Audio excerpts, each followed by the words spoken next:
कई बार आपने भी नोटिस किया होगा, सड़क पर जो आवारा गुंडे होते हैं ना, उनसे भिड़ने का एक ही तरीका होता है। जब वो आपसे ऊंची आवाज में बात करें, जब वो आप पर चढ़ने की कोशिश करें, आप उससे ज्यादा तेज बात करो और हो सके तो एक थप्पड़ घुमा के मार दो, चुपचाप बैठ जाएगा वो। ऐसे ही आपने स्कूलों या कॉलेजेस में भी कई बार देखा होगा, कुछ सीनियर लड़के होते हैं जो कि जूनियर को देख करके उस पर चढ़ने की कोशिश करते हैं, चिल्लाने की कोशिश करेंगे, उसको दबाने की कोशिश करेंगे, लेकिन जूनियर ने उठ करके एक थप्पड़ अगर घुमा दिया तो वो सीनियर कभी फिर दर्शन भी नहीं देता उसको। आज एग्जैक्टली यही हाल, ये जो गुंडे का एग्जांपल मैं दे रहा हूं, ट्रंप चाचा बिल्कुल वही बने पड़े हैं और हम वो स्टूडेंट हैं, हम वो आदमी बन के रह रहे हैं। मतलब भारत की बात कर रहा हूं, पूरे देश की तरफ से यही चल रहा है। दूसरी तरफ एक और स्टूडेंट है, चाइना। चाइना उनमें से है कि ट्रंप जब गुंडागर्दी करने आए, ट्रंप जब डराने आए, तो उलट करके 2 थप्पड़ मारे कान के नीचे सीधा हो जाए। चाइना वो स्टूडेंट है। ट्रंप जब जब धमकी देने आता है, चाइना उलट करके 2 थप्पड़ मारता है, ट्रंप सीधा। लेकिन हमारे पास जब आता है और उसके बाद क्या होता है, ट्रंप चाचा धमकी पे धमकी, धमकी पे धमकी। कल 30 जुलाई को बिल्कुल वही हुआ है। अब देखो पूरी कहानी आपको बताता हूं, हुआ क्या है, उसका इंपैक्ट क्या होगा, उसका शेयर बाजार पर क्या होगा।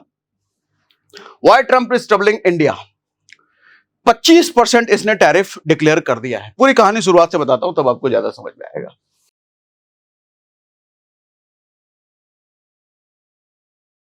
देखो हुआ क्या है, भारत यूएस ट्रेड डील नहीं हुआ है। क्या था ये ट्रेड डील, समझाऊंगा।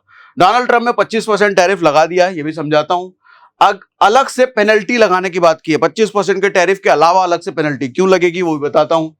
1 अगस्त से भारत पर हो गया टैरिफ लागू, यानी कि मैं अभी 31 जुलाई से आपको बात कर रहा हूं, 1 तारीख से। भारत और अमेरिका अप्रैल 2025 से ट्रेड डील को लेकर के बात कर रहे हैं। कब से? अप्रैल से। आज से 2-3 महीने पहले हो गए। भैया ट्रेड डील होगा तो चीजें सही होंगी, मार्केट में आप उथल पुथल देख भी रहे होगे तो सब कुछ सही होगा। भारत के, अच्छा ये ट्रेड डील कब की बात है? पाकिस्तान और भारत का जो सब चल रहा था, तो यूएस बीच में आया था, बोला था भैया ये सब झगड़ा खत्म करो, हम आएंगे भारत के साथ ट्रेड डील करेंगे। और भारत ने इसी ट्रेड डील की लालच में पाकिस्तान से झगड़ा बंद किया था। ये ट्रेड डील, उस टाइम से ट्रेड डील का हलवा हमको तब से दिखाया जा रहा है कि ट्रेड डील करेंगे तुम्हें। ट्रेड डील मतलब क्या, कि भैया जो टैक्सेस लगते हैं, जो टैरिफ लगते हैं भारत के माल पर यूएस में या यूएस के माल पे भारत में, उसमें राहत दी जाएगी। मतलब राहत देने का मतलब भारत का धंधा बढ़ेगा उस वजह से। तो ये हलवा दे करके वो झगड़ा शांत कराया गया। झगड़ा क्या, रहे तो झगड़ा नहीं कहेंगे, हम तो उसको ठोके ही जा रहे थे, वो चल रहा था। तो कुल मिलाकर के पाकिस्तान को बचा लिया इसने, ये नहीं तो भारत तो ठोक देता उसको। तो पाकिस्तान को बचाया ट्रेड डील का हलवा दे करके। तब से ट्रेड डील करेंगे। 1 अगस्त के पहले ट्रेड डील हो जाना था। और अब जाकर के कल ट्रंप ने क्या बोल दिया, नो ट्रेड डील, कोई हलवा नहीं, कुछ नहीं मिलेगा। मतलब कितना पलटू राम है ये, देख रहे हो। अच्छा अभी पूरा समझाता हूं। भारत के कॉमर्स एंड इंडस्ट्री मिनिस्टर जो है पीयूष गोयल, इसको लीड कर रहे थे। और पीयूष जी हमेशा से मीडिया को यही कहते हैं कि बहुत बढ़िया चल रहा है, बहुत बढ़िया बातचीत हो रही है, भैया सब कुछ अच्छा होगा, देख लो ये अच्छा हुआ है। उम्मीद यह जताई गई थी कि 1 अगस्त से पहले डील हो जाएगी, लेकिन 30 जुलाई की रात को डोनाल्ड ट्रंप ने अनाउंस कर दिया कि नो ट्रेड डील।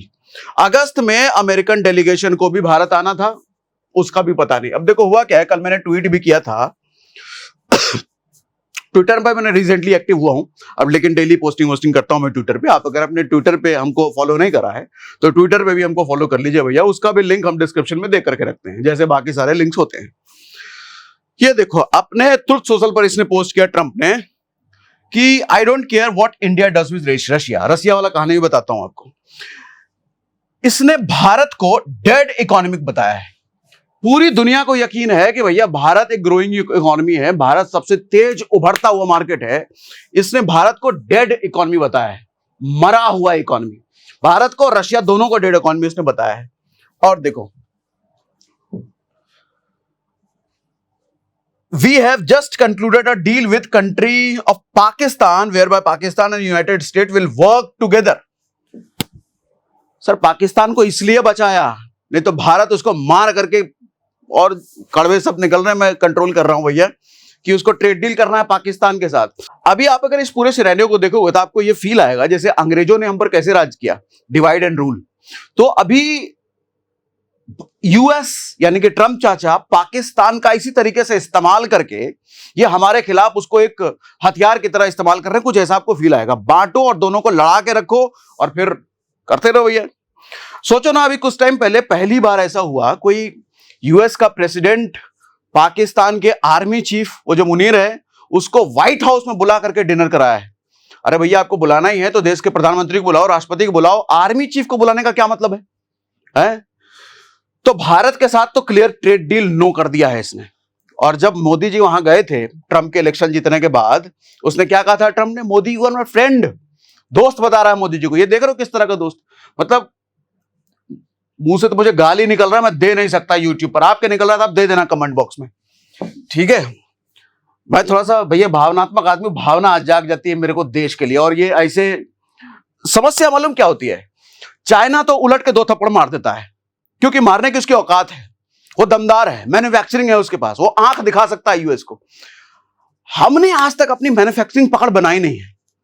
हमारे देखो 2 जगह गैप हो जाती है, एक तो हमारी पॉलिसीज और पॉलिसीज का एग्जीक्यूशन।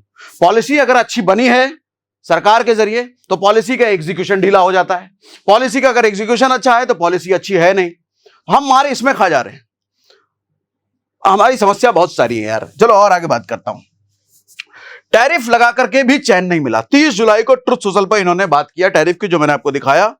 31 जुलाई सुबह होते ही रूस और भारत की इकोनॉमी डेड है, उसने कह दिया, जो मैंने आपको दिखाया।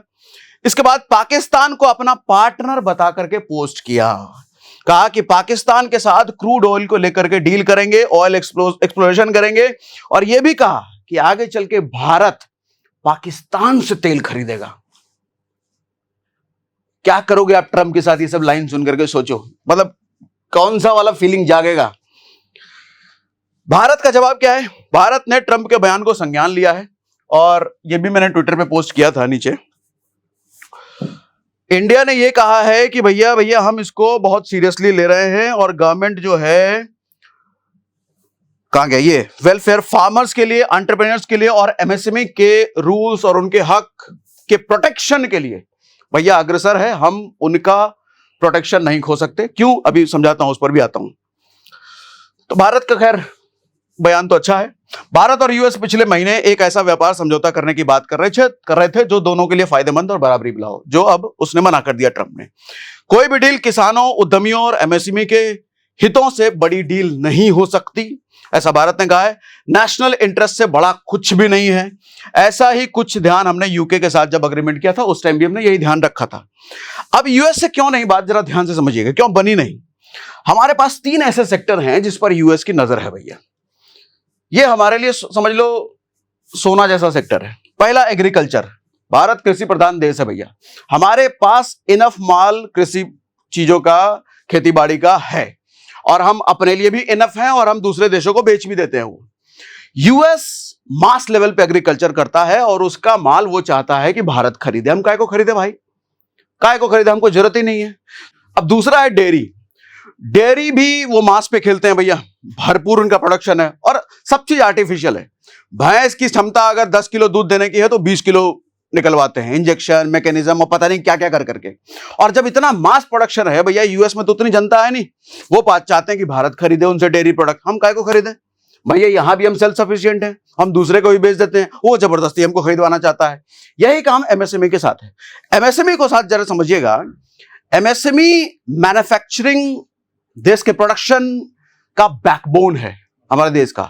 पता है, जो बड़ी बड़ी कंपनियां आप देखते हो, रिलायंस जैसी कंपनियां, ये इतनी मैन्युफैक्चरिंग, इतना प्रोडक्शन नहीं करती जितना एमएसएमई करके देती है। मतलब बड़ी बड़ी कंपनियों का भी ये बैकबोन है एमएसएमई।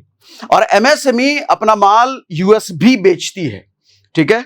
और इन प्रोडक्ट्स पर यूएस में अगर टैरिफ लगता है तो कोई 100 रुपए का माल अगर एमएसएमई का प्रोडक्ट वहां जा रहा है, यूएस अगर 25% टैरिफ लगाएगा तो 125 रुपए हो जाएगा वहां पे। मतलब हमारा माल वहां महंगा बिकेगा, जिसकी वजह से हमारे माल की सेल गिरेगी, तो एमएसएमई सेक्टर को डेंट पड़ेगा। सेम इसका रिवर्स भी वो कर रहा है। हम ये चाह रहा है कि हम उनका माल अपने यहां पे खरीद जो रहे हैं उस पर हम टैरिफ कम करें। होता क्या है कि एमएसएमई में हम पहले से स्ट्रांग हैं, तो हमको उनसे ज्यादा माल खरीदने की जरूरत नहीं, हमारे पास बहुत है भैया। लेकिन फिर भी हम कुछ चीजें उनसे खरीदते हैं। और देखो होता क्या है कि जब हमारे यहाँ पे माल ठीक ठाक है तो हम अपने लोगों को ये चाहेंगे कि भैया हमारा देश का जो अपना देश वाले लोग बना रहे हैं वो खरीदा जाए, उसकी बिक्री ज्यादा हो। तो इसलिए यूएस से जो माल आ रहा है उस पर टैरिफ लगाया जाता है, उसको थोड़ा महंगा किया जाता है, क्योंकि पहली प्रायोरिटी अपने देश में बने हुए माल की हो।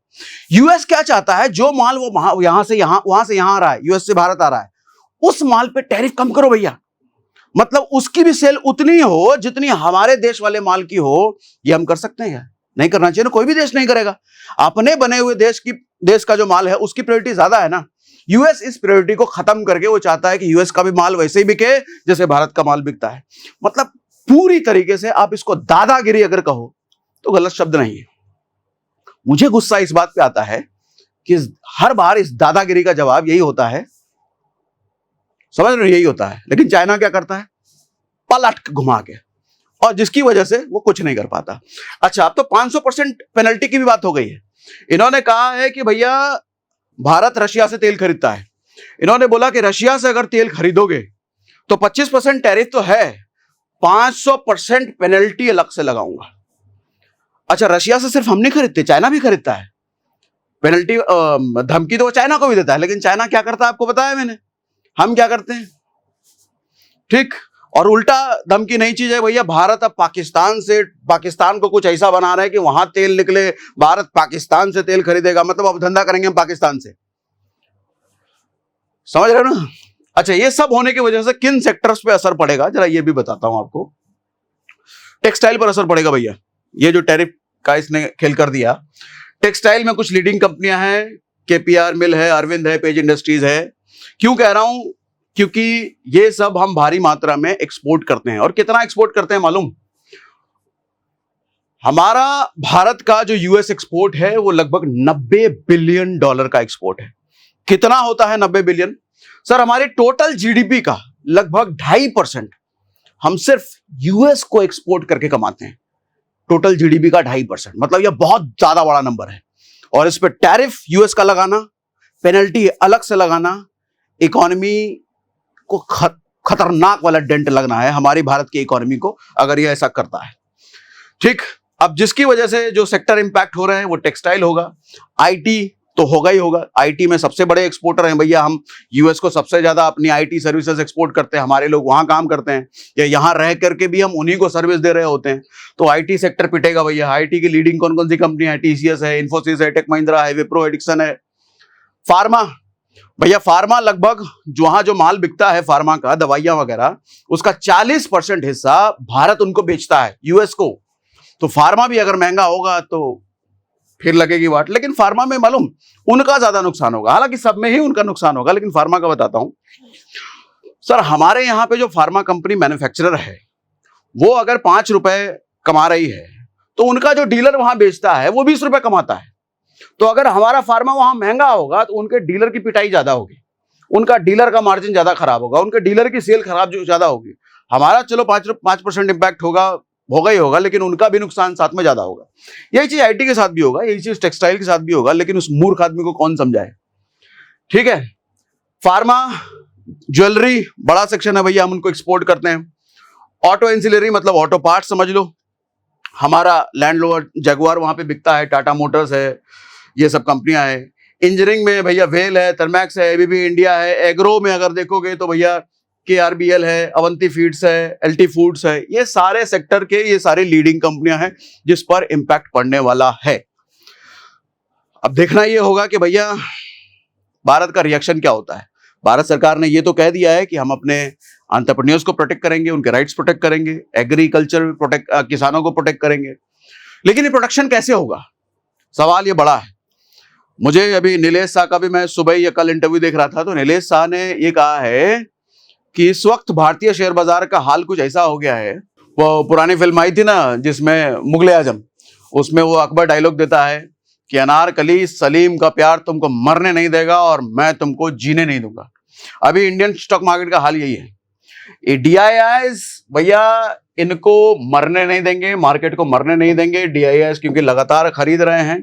आप अगर ये रेशियो देखो तो ये DII के 72,000 करोड़ ने खरीदा, FI ने 7,000 करोड़ खरीदा। ये जून की बात कर रहा हूं, जुलाई में तो भयंकर बुरा हाल है। जुलाई का अगर आप हाल देखोगे तो जुलाई में लगभग 42,000 करोड़ माल बेचा है FI ने, लगभग मैक्सिमम डेज इन्होंने बिकवाली ही करी है। जून का भी आप देखो तो 7,000 करोड़ इन्होंने खरीदा एफआई ने, लेकिन डीआईआई ने 72,000 करोड़, इन्होंने 11,000 करोड़, लेकिन डीआईआई ने 67,000 करोड़। अच्छा यहां देखो कब की बात है, फरवरी, 58,000 करोड़ का माल बेचा एफआई ने, लेकिन बदले में डीआईआई ने 64,000 करोड़ खरीदा। मतलब इंडियन शेयर मार्केट अभी वो अनारकली बना हुआ है कि डीआईआई मरने नहीं देगा भैया और एफआई जीने नहीं देगा। एफआई का मतलब ट्रम्प की पॉलिसीज, बाहर के यूएस के जो रूल्स एंड वो चीजें आ रही हैं, उसकी वजह से भारतीय शेयर बाजार गिर भी नहीं रहा है, और एफआई की वजह से नहीं, सॉरी गड़बड़ बोल दिया मैंने, डीआईआई बेसिकली मार्केट को उठा रहा है और एफआई गिरा रहा है। तो बैलेंस आप इतने दिनों से देख रहे हो कि साइडवेज मार्केट चल रहा है, कभी 100 पॉइंट ऊपर, कभी 100 पॉइंट नीचे, 100 पॉइंट ऊपर, 100 पॉइंट नीचे। अब तो खैर हाल बुला हो गया ज्यादा। अब एक चीज मुझे ताज्जुब है कि मैं इस वक्त कितने बजे बात कर रहा हूं, लगभग 1 बजे के आसपास बात कर रहा हूं, 31 जुलाई को। मार्केट अभी गिरा तो है लेकिन ठीक ठाक, बहुत ज्यादा नहीं गिरा है। हालांकि ताज्जुब की बात यह है कि ट्रम्प का इतना बड़ा स्टेटमेंट है, इतनी बड़ी बात उसने बोली है, मेरी एक्सपेक्टेशन ये थी कि मार्केट गिरेगा, लेकिन नहीं गिरा है। तो क्या वजह होगी पता नहीं, लेकिन गिरने के पूरा माहौल बना हुआ है। ये कोई छोटी मोटी बात नहीं है भैया, बहुत बड़ी बात है। निफ्टी का देखो हाल 0.11% में 26 पॉइंट के आसपास गिरा है, और उसके बाद निफ्टी फार्मा देखो ये भी गिरा हुआ है, फिर मैं निफ्टी आईटी देखूं ये भी गिरा हुआ है। ठीक है, ट्रम्प हिट्स 25% टैरिफ, और ये क्या था, धमकी दे दिया भैया। अच्छा ब्रिक्स वाली बात तो मैंने बताई नहीं, ब्रिक्स वाली भी एक बात है, एक धमकी ये भी है। ब्रिक्स क्या है, 5 देशों का एक ग्रुप है, समूह है, Brazil, Russia, India, China, south Africa. हाँ, तो ये 5 देश मिलकर के कभी कभी प्लान करते हैं कि भैया डॉलर जैसा हमको एक और करेंसी बनाना है। तो एक और करेंसी बनाएंगे तो डॉलर की जो मोनोपोली बनी हुई है पूरी दुनिया में, डॉलर ही हर चीज में यूज होगा खरीद बिक्री करने के लिए, वो मोनोपोली खत्म होगी। ट्रंप ने एक और धमकी दी है इंडिया को, हालांकि धमकी सबके लिए है, लेकिन इंडिया के लिए थोड़ी ज्यादा चिल्ला करके थोड़ा असरदार धमकी है कि ब्रिक्स में भी अगर पार्टिसिपेट करोगे नया करेंसी लाने में 500% पेनल्टी लगाएंगे। हर तरफ से भैया अनारकली बना के रखा है, नचा रहे हैं, नचाए जा रहे हैं। गुस्सा इस बात का नहीं है को नचा रहा है, गुस्सा इस बात का है कि हमारा ये वाला स्टैंड है, ये नहीं होना चाहिए। लेकिन मजबूर है भाई, हमारी उतनी स्ट्रेंथ भी नहीं है बहुत सारी चीजों में, लेकिन फिर भी किया जा सकता है यार, अगर चाहे तो क्या नहीं किया जा सकता। खैर आपको क्या लगता है कमेंट बॉक्स में जरूर बताइएगा, कमेंट्स पढ़ूंगा मैं। मुझे बड़ा अभी ठीक तो नहीं लग रहा, गुस्सा भी आ रहा है, बहुत सारी चीजें मैं नहीं बोल पाया वीडियो में, लेकिन मैं चाहूंगा आप कमेंट में खुल के बोलो, और आपके सारे कमेंट में पढ़ने वाला हूं। और ऐसी छोटी छोटी इन्फॉर्मेशन इसको छोटे फॉर्म में करके हम अपने टेलीग्राम और व्हाट्सएप चैनल पे भी देते रहते हैं, वहां भी बने रहिए, वहां भी ऐसी इन्फॉर्मेशन मैं आपको देता रहता हूं। लेकिन कमेंट जरूर लिखना, आज कमेंट्स पढ़ूंगा मैं, ठीक है। और इसको शेयर कर दो, कम से कम ये शेयर होते होते मोदी जी तक पहुंच जाए तो बहुत अच्छा है। हर आदमी भैया इतने गुस्सा अपना एक्सप्रेस करने का उसको नहीं होता, मुझे नहीं होता, मैं तो कर देता हूं भैया, शेयर करके पहुंचाओ इसको उधर, कम से कम जाए अपनी बात यार। चलो आज के लिए इतना ही।